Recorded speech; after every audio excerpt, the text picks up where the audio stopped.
You're not broke because you're bad with money. You're broke because nobody ever told you the truth about what breaks people who earn good money. And that truth is sitting in your bank account right now. Open it. Look at the number. Now ask yourself, does that number match what you've earned over the last 3 years? Because if it doesn't, and for most people it doesn't, something is taking your money before it ever becomes wealth. And it's not what you think. Stay with me, because in the next few minutes I'm going to show you exactly what that thing is. And once you see it, you cannot unsee it. Let me ask you something personal. When did you first think money would stop being a problem? Maybe it was your first real job. Maybe it was when you crossed a salary threshold that felt significant. Maybe it was a promotion you worked 3 years to earn. And for a moment, maybe a week, maybe a month, it felt like the corner had been turned. Then something happened. The money arrived. And somehow, without any dramatic mistake, without any reckless decision, it left. Not all at once, not in one catastrophic moment, just quietly, consistently, month after month. Until you found yourself doing the same calculation you always did. Can I afford this? And realizing the number in your account is not that different from what it was 2 years ago. Despite working harder, despite earning more, despite doing everything you were supposed to do, that feeling has a name, and it's not bad luck. It's not poor discipline. It's a system, and it was built specifically for people like you. Here's the first thing nobody tells you. Income and wealth are not the same thing. They look the same from the outside. They feel the same in the short term, but they operate by completely different rules. Income is what arrives. Wealth is what stays. And the gap between those two things, the gap between what arrives and what stays, is where most financial lives quietly collapse. Right now in the United States, the average household earning between $75,000 and $100,000 per year has less than $5,000 in liquid savings. Read that again. A household earning up to $100,000 per year, less than $5,000 saved. That is not a savings rate. That is an emergency. But here's the part that nobody talks about. Those households are not spending their money on obvious stupidity. They're not gambling. They're not buying things they cannot name. They're paying for a lifestyle that was designed to cost exactly as much as they earn. And the designing didn't happen by accident. Let me show you how it works. You get a raise. And before you have a single conversation about what to do with that extra money, your lifestyle moves. The car that felt fine last year suddenly feels inadequate next to your new title. The apartment that was perfectly comfortable at your old salary now feels like it belongs to a previous version of you. The restaurants you go to, the clothes you wear, the trips you take, the version of everything in your life quietly upgrades itself to match the income. Economists call this lifestyle inflation, but that name makes it sound like a choice. It isn't. Lifestyle inflation is a psychological response to income growth that happens below the level of conscious decision-making. You don't sit down and decide to spend more. Your environment decides for you. Your colleagues have nicer cars. Your social circle takes better vacations. Your dating life operates at a different price point. And every single one of those signals tells your brain, you're doing better now. Act like it. So you do. And then the raise is gone. Not spent on one thing. Gone across 1,000 tiny upgrades that each individually seemed reasonable. And here is what makes this genuinely disturbing. The same thing happens with the next raise, and the one after that. The lifestyle always expands to consume the income. Not sometimes, always, unless something intentional interrupts it. And for most people, nothing does. But here's where it gets darker. Because lifestyle inflation isn't even the main thing draining your money. The main thing is something most financial content never names.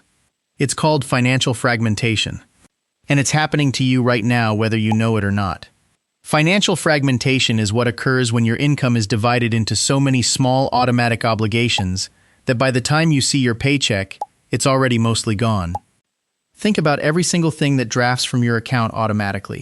Rent or mortgage, car payment, insurance, phone, internet, Netflix, Spotify, Amazon Prime, that gym membership you haven't used since March, the software subscription you forgot existed, the streaming service you signed up for to watch one show, the automatic renewal you meant to cancel 8 months ago. Each one of these is individually reasonable. Together they form a wall. A wall that stands between your salary and any meaningful financial progress. And the terrifying part, most people cannot tell you how much these obligations cost in total. They know the individual payments. They do not know the total claim, because the system is designed to present them individually so the total never lands. If someone told you that $2,400 of your monthly take-home was already claimed before you made a single decision, you would behave differently. But nobody tells you that. They tell you $12.99 per month, $14.99 per month, $89 per month, $340 per month, and your brain processes each one as small. The total is not small. Now I want you to stay with me, because this next part is the one people don't want to hear. Most broke people with good incomes are not bad with money. They are excellent at spending it exactly the way they were conditioned to. Let me explain what I mean. From the time you were a child watching adults around you manage money, you absorbed a financial operating system. Not from a class, not from a book, from watching. You watched how the people closest to you responded to income. You watched what they bought when they got paid. You watched what they stressed about. You watched what they celebrated. And without knowing it, you downloaded their financial behavior as your default. If the adults around you spent when they were stressed, you spend when you're stressed. If they used income growth as permission to upgrade their lifestyle, you use income growth as permission to upgrade yours. If they avoided looking at their bank account because it felt like confrontation, you avoid it too. This is not weakness. This is neuroscience. The human brain automates repeated behavior. It converts what we see consistently into what we do automatically, which means your financial habits are not really yours. They belong to the people who raised you. And until you consciously examine them, rewrite them deliberately, they will keep producing the same outcome regardless of how high your income climbs. This is why people earning $150,000 are sometimes more financially stuck than people earning $60,000. It's not the income, it's the operating system running behind it. Here's something that will make you uncomfortable. You have been solving the wrong problem. For years, maybe decades, you have been approaching your financial situation as an income problem. If I just earned a little more, if I just got that promotion, if I just landed that client, if I just got that bonus. More income is the answer you keep reaching for. But more income fed into a broken financial operating system doesn't build wealth. It builds a more expensive version of the same problem. I've seen it happen to people earning $40,000. I've seen it happen to people earning $400,000. The income changes, the operating system doesn't. The result is the same. A number that arrives every month and quietly vanishes, leaving you wondering what happened. Wondering why, despite everything you've worked for, you still feel financially behind. So what actually changes things? Not a budget, not a savings app, not a side hustle. What changes things is the moment you stop treating your financial situation as an income problem and start treating it as a system problem. And systems have specific flaws that can be found and fixed. Here's the first flaw most high earners have. They pay everyone else before they pay themselves. Rent gets paid, car gets paid, phone gets paid, subscriptions get paid, taxes get paid, and then, if anything remains, they might save something. Might. The problem with this approach is that by the time everything else has been paid, the brain has registered all of that money as gone. What remains feels like whatever is left over, not a wealth-building opportunity, a remainder. And remainders get spent on small, comfortable things. Because the brain is tired, because the month has been long, because the $23 coffee doesn't feel significant compared to the $2,000 rent that already left. The people who actually build wealth do one thing differently. They pay themselves first, before the rent, before the subscriptions, before any of the comfortable small spending. A fixed amount, even 5%, even 3%, moves to an investment account the moment the paycheck arrives. Not what's left. First. And this one structural change, this single redirection that happens before the brain even sees the money, creates a completely different financial outcome over time.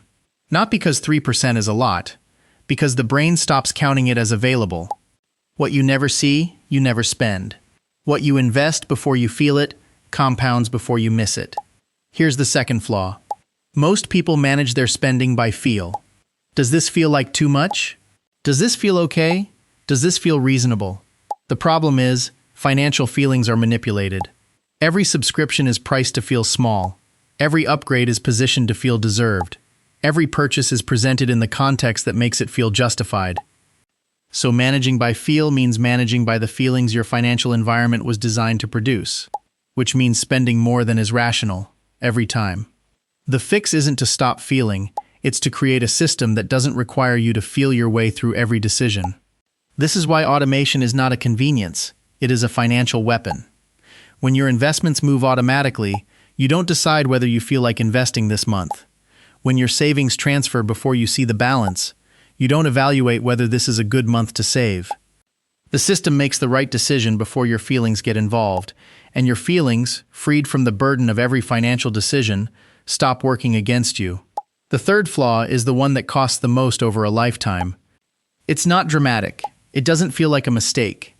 It's simply this: waiting. Waiting until you earn more to start investing. Waiting until the debt is cleared to start saving. Waiting until the timing is right to take the financial situation seriously. Waiting is the most expensive financial decision most people ever make.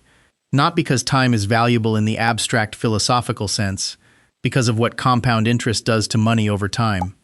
$500 invested today at 8% annual return becomes $1,080 in 10 years. $500 waiting 5 years before it's invested becomes $735 in 10 years. The same money, the same rate. 5 years of waiting costs $345 on a single $500. Multiply that by the years of waiting most people do, and the cost of waiting is not hundreds of dollars. It's the retirement you don't have, the options you don't hold, the financial freedom that never quite arrives. Every month you wait is a specific dollar amount that will never exist in your future. And no raise, no promotion, no income increase can recover time already lost. So here is what I want you to take from this. You are not broke because you are bad with money.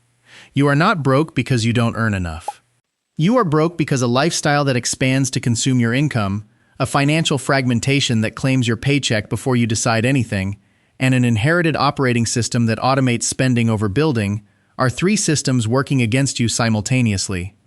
Without your awareness, without your permission, and without your understanding, they will keep working.